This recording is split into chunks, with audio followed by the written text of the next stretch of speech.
Ананастың пайдасы. Европа еліне ананас жемісін Христофор Колумб әкелген. Колумб ананас жемісінің сыртқы бейнесі мен дәмі ұнаған. Ананас жемісі 90% судан, 10% ақуыздан және аскорбин лимон қышқылынан тағамдық талшықтардан тұрады. Жемістің жарты бөлігінде адам ағзасына жарты тәулікке қажет С дәрумені бар. Диетологтар тамақтың алдын ала ананастың кішкене бөлігін жеуге кеңес береді.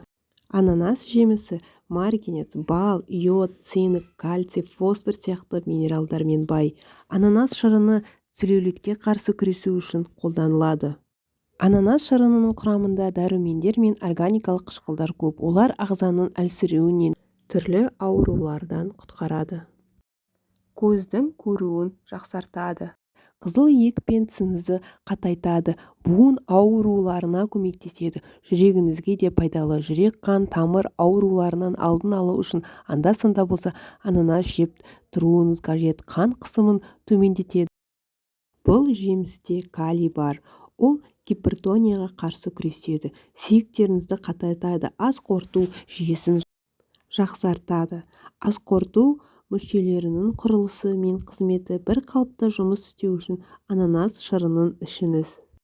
Ананас сіздің сүйектеріңізді қатайтады, себебі онда марганец пен кальций көптеп кездеседі.